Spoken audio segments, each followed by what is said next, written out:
भारत की खोज chapter number 5 class 8 के सिलेबस में पाठ्यक्रम में ये रखा गया है। नई समस्याएं, अरब और मंगोलों का भारत से संपर्क या भारत में आगमन। जब हर्ष उत्तर भारत में एक शक्तिशाली साम्राज्य के शासक थे, यानी ये वो दौर था भारत का जब शांति थी, व्यवस्था अच्छी थी और उन्नति के शिखर पर था। हर्ष का शासनकाल 606 से 647 ईस्वी, यानी उज्जैनी से लेकर के कन्नौज, ये जो समस्त उत्तर भारत है, काफ़ी मजबूत स्थिति में था। यहाँ तक कि विदेशी यात्री यहाँ आते थे और शिक्षा का जो एक महत्वपूर्ण केंद्र था नालंदा, वहाँ अध्ययन करते थे। इसी दौर में 629 में चीनी यात्री हुएन त्सांग नालंदा आए और उन्होंने वहाँ अध्ययन किया और यहाँ के बारे में लिखा, जिसे हमने बाद में खोज निकाला, क्योंकि नालंदा तो बाद में नष्ट कर दिया गया था और वहाँ का समस्त साहित्य भी जलकर राख हो गया था। ये उसी समय अरब में इस्लाम अपना रूप ग्रहण कर रहा था, यानी जो इस्लाम धर्म के रूप में जो संगठित हुआ है और जिसका प्रचार प्रसार दुनिया में हुआ, उसका जो उद्भव है वो मोहम्मद साहब के द्वारा होता है।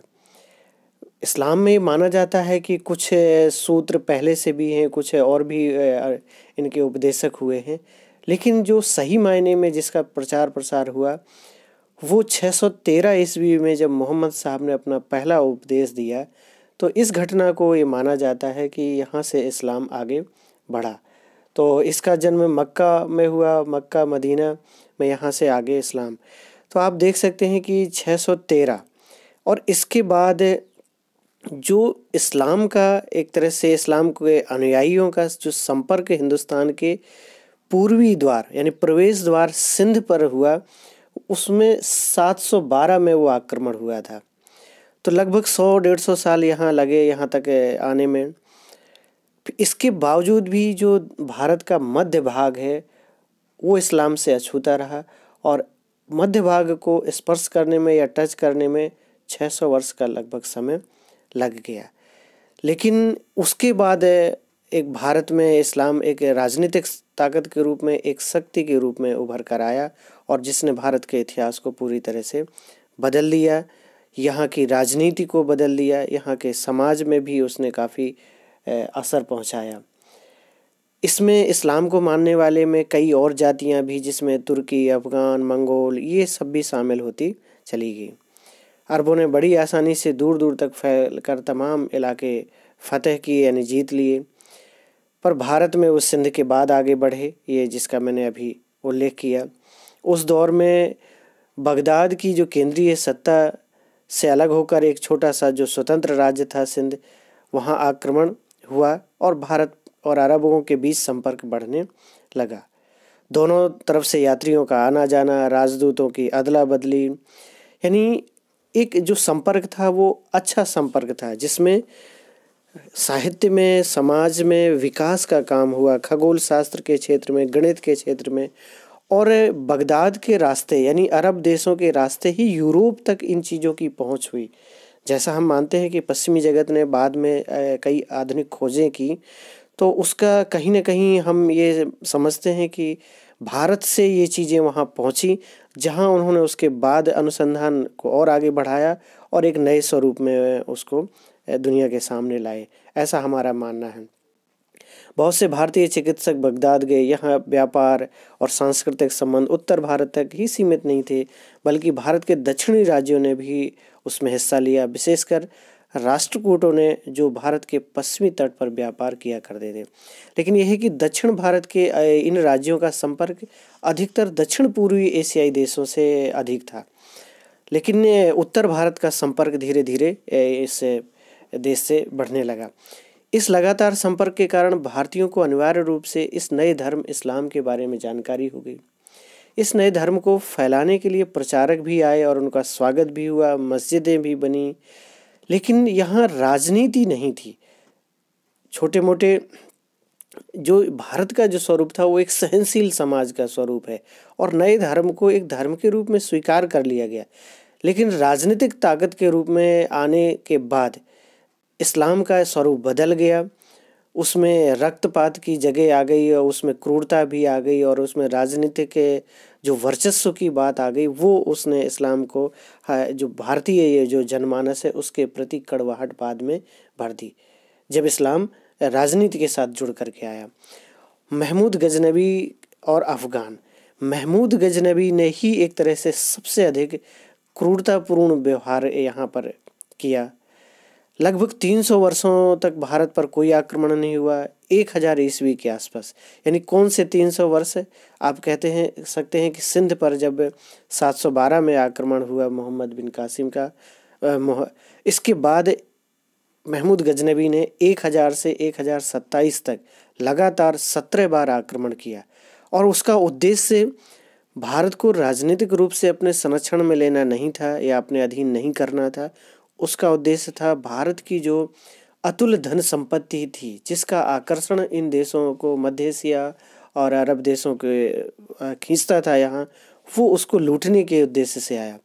दूसरी ओर कहीं न कहीं जो इस्लाम में मूर्ति पूजा के प्रति एक निषेध का भाव है, इस भाव ने ही इनके मन में कहीं न कहीं हिंदुस्तान के लोगों के प्रति एक नफ़रत का या एक तरह के ये वर्चस्व का भाव भर दिया और इस कारण से भी ये इधर खिंचे चले आते थे। अफ़गानिस्तान के सुल्तान महमूद गजनबी ने भारत पर आक्रमण किए। महमूद गजनबी तुर्क था जिसने मध्य एशिया में अपनी ताकत बढ़ा ली थी। उसने बड़ी ही निर्ममता से आक्रमण किए, जिनमें कई बार खून खराबा बहुत अधिक होता था। जिस रास्ते से होकर के गुजरता था, हिंदू धूल कणों की तरह बिखर जाते थे और बाकी उनके पीछे जो रह जाता था वो उसकी यादें और मुसलमानों के प्रति गहरी नफरत भरती चली गई। अनुमान लगाया जा सकता है कि महमूद ने कितनी तबाही की थी, पर महमूद ने भारत के एक छोटे से हिस्से को छुआ था, एक छोटे से टुकड़े को छुआ था और जो भी लूटा था वो एक छोटा सा ही हिस्सा था। यानी ये इसकी भारत की समृद्धि की कहानी बयान करता है, लेकिन इसने कहीं न कहीं एक मन में भय तो भर ही दिया कि आने वाला समय शायद उतना अच्छा ना रहे। महमूद ने पंजाब और सिंध को अपने राज्य में, जो उसके राज्य से यानी जो अफ़गानिस्तान के आसपास के लगते इलाके थे, जो आज आधुनिक पाकिस्तान का इलाका है, इन सबको अपने राज्य में मिला लिया और वह हर एक धावे, यानी जो 17 बार उसने आक्रमण किया, हर एक बार के आक्रमण के बाद वह वापस गजनी लौट जाता था। कश्मीर पर वह विजय प्राप्त नहीं कर सका क्योंकि ये पहाड़ी प्रदेश है और यहाँ उसके लिए बहुत ही कठिन रहा युद्ध करना और इसलिए वो सफल नहीं हुआ। काठियावाड़ में सोमनाथ से लौटते हुए राजस्थान के रेगिस्तानी इलाकों में भी उसे भारी हार खानी पड़ी। जो सोमनाथ का मंदिर भगवान शिव का मंदिर है, विश्वनाथ का, तो ये कहीं न कहीं पूरे राजस्थान या पूरे उत्तर भारत का एक धार्मिक जो लगाव या जुड़ाव वहाँ से था। जब उस पर चोट पहुँचाई तब कहीं न कहीं लोगों के मन में एक संगठन का भाव आया, एक साथ जुड़ कर के, एक साथ मिल कर के इस से लड़ने का जो भाव आया और उसे आते हुए भी सामना करना पड़ा बड़ी कठिनाइयों का और वापस जाते हुए भी एक हर क्षेत्र में उसे कठिनाइयों का सामना करना पड़ा और यही कारण है कि सोमनाथ के आक्रमण के बाद फिर उसका लौटना संभव नहीं हो सका और महमूद की मृत्यु 1030 के आसपास हो गई। उसकी मृत्यु के लगभग 160 वर्षों से अधिक समय तक ना तो भारत पर कोई आक्रमण हुआ और ना ही पंजाब के आगे तुर्की शासन का कोई विस्तार संभव हो सका। लेकिन आप देख सकते हैं कि भारत के प्रवेश द्वार यानी जो पंजाब का समृद्ध इलाका, पंजाब का जो क्षेत्र है, वो गजनी के शासन के अधीन आ गया। तो अब हमसे बहुत दूर नहीं थे। हमसे का मतलब यहाँ जो भारत का एक केंद्रीय सत्ता का जो क्षेत्र था दिल्ली, वैसे संपूर्ण दिल्ली पर अधिकार करने का मतलब संपूर्ण देश को पराजित करना नहीं है। इसके बावजूद भी दिल्ली एक सांकेतिक के रूप से हिंदुस्तान का ही प्रतीक थी कि जो भी दिल्ली के तख्त पर बैठेगा वो हिंदुस्तान का बादशाह होगा। तो 1191 में शहाबुद्दीन गौरी नाम के व्यक्ति ने यानी राजा ने, अफगान ने गजनी पर कब्जा कर लिया और गजनवी साम्राज्य का वहाँ अंत हो गया। पहले उसने लाहौर पर धावा बोला, फिर दिल्ली पर। दिल्ली में उस समय चौहान वंश का शासन था, राजा पृथ्वीराज चौहान वहाँ शासक था। काफ़ी सशक्त और मजबूत शासक था। लेकिन पृथ्वीराज चौहान की जो नीतियाँ थीं, जिस तरह से उसने अपने पड़ोसी राज्यों के साथ जिस तरह से संबंध स्थापित किए थे, वो कहीं न कहीं कटुतापूर्ण थे। और पड़ोस जो हिंदुस्तान के अन्य राजा थे, उनका पृथ्वीराज चौहान के प्रति ना तो कोई बहुत लगाव था और ना ही कोई संबंध अच्छे थे। इसलिए जो मोहम्मद गोरी का जब आक्रमण हुआ, तो पृथ्वीराज चौहान को उस समय ऐसा कोई समर्थन या सहयोग इसलिए नहीं मिल सका, क्योंकि जो हिंदुस्तान का एक कॉन्सेप्ट था, कह सकते हैं एक राष्ट्रवाद का जो स्वरूप है, वो छिन्न भिन्न हो चुका था उस समय तक। इसलिए पृथ्वीराज चौहान को अकेले ही सामना करना पड़ा, जबकि उसकी सेना सशक्त थी। लेकिन कहीं ना कहीं जो आक्रमणकारी होते हैं, उनके अंदर एक इस्लाम का एक जो जिहाद का भाव था, धन संपत्ति को लूटने का जो भाव था, और अपने साम्राज्य के विस्तार का जो भाव था, तो उनमें आक्रामकता अधिक थी, युद्ध नीति अधिक थी। आधुनिकतम अस्त्रों यानी हल्के अस्त्रों का प्रयोग वहाँ किया गया। और भारत में कहीं न कहीं जो परंपरागत अस्त्र है, युद्ध की जो कलात्मकता है, युद्ध की जो शैलियाँ हैं, वो इन लोगों के मुकाबले कहीं न कहीं पिछड़ रही थी। वह पहले साल पहला जो आक्रमण हुआ, उसमें वैसे उसे पराजय का सामना करना पड़ा। पृथ्वीराज चौहान ने 1191 में उसे पराजित किया तराइन के प्रथम युद्ध में, और उसे छोड़ दिया युद्ध नीति के तहत कि जो शत्रु घायल हो गया है या जिसको कैद कर लिया गया है, उसकी हत्या नहीं की जानी चाहिए। लेकिन यही सबसे बड़ी गलती थी पृथ्वीराज चौहान की, और कह सकते हैं संपूर्ण हिंदुस्तान के भाग्य की। वह ठीक 1 वर्ष बाद फिर तराइन के मैदान में आ डटा, और 1192 में उसने पृथ्वीराज चौहान को पराजित कर लिया और दिल्ली के तख्त पर जा बैठा।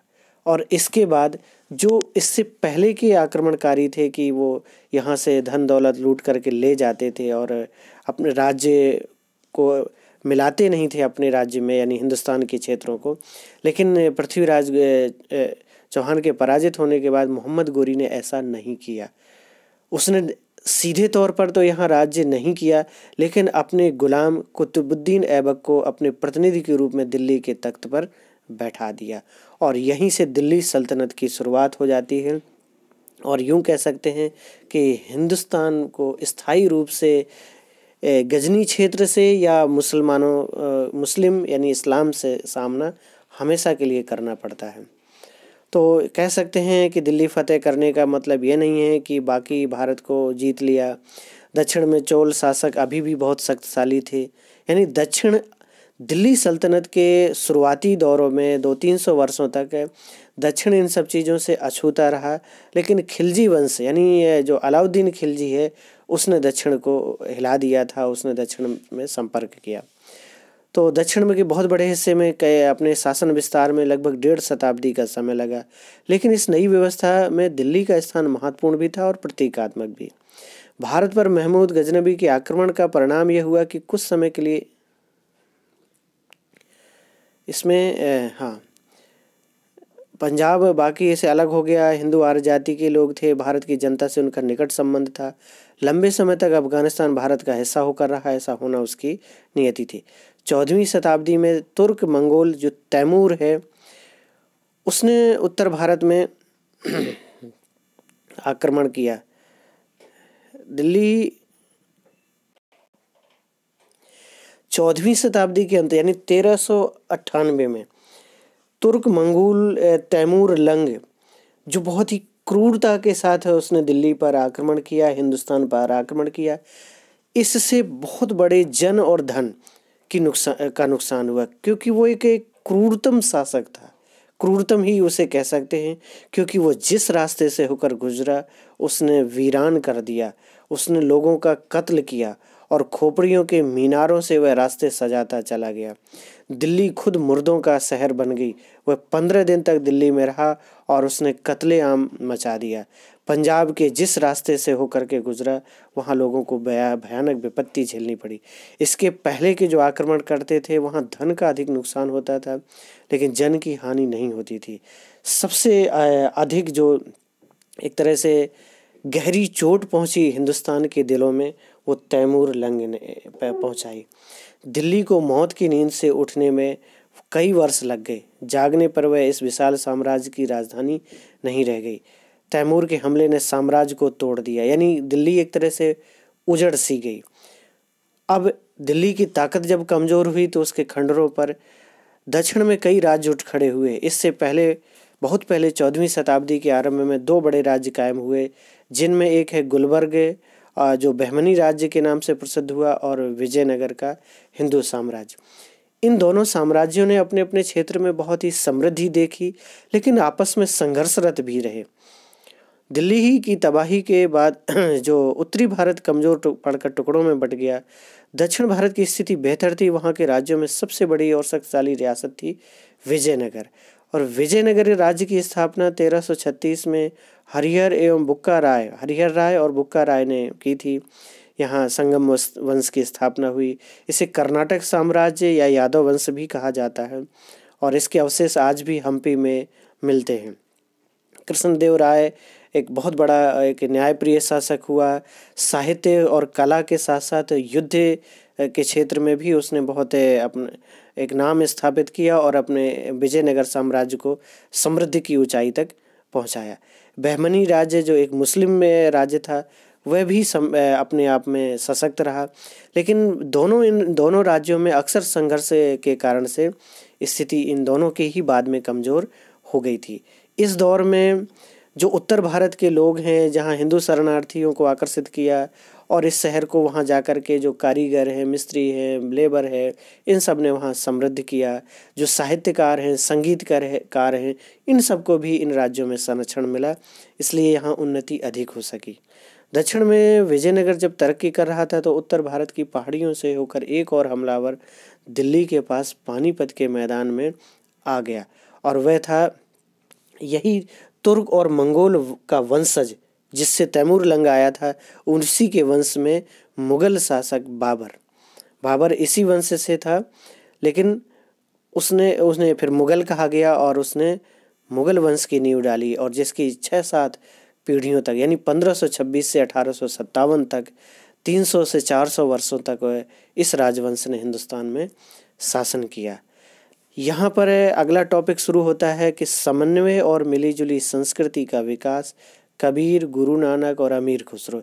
यानी इस दौर में जब भारत में लगातार आक्रमण हो रहे थे, उस दौर में किस तरह से धार्मिक क्षेत्र में, सांस्कृतिक क्षेत्र में, साहित्य के क्षेत्र में, कलाओं के क्षेत्र में क्या प्रभाव पड़ा, और उसका किस तरह से भारत में असर हुआ, मैं इस की व्याख्या नेक्स्ट वीडियो में करूँगा। यदि आप इस वीडियो को लाइक और शेयर करते हैं तो मुझे हौसला मिलेगा, और मैं इसको अगली वीडियो बनाऊँगा। धन्यवाद।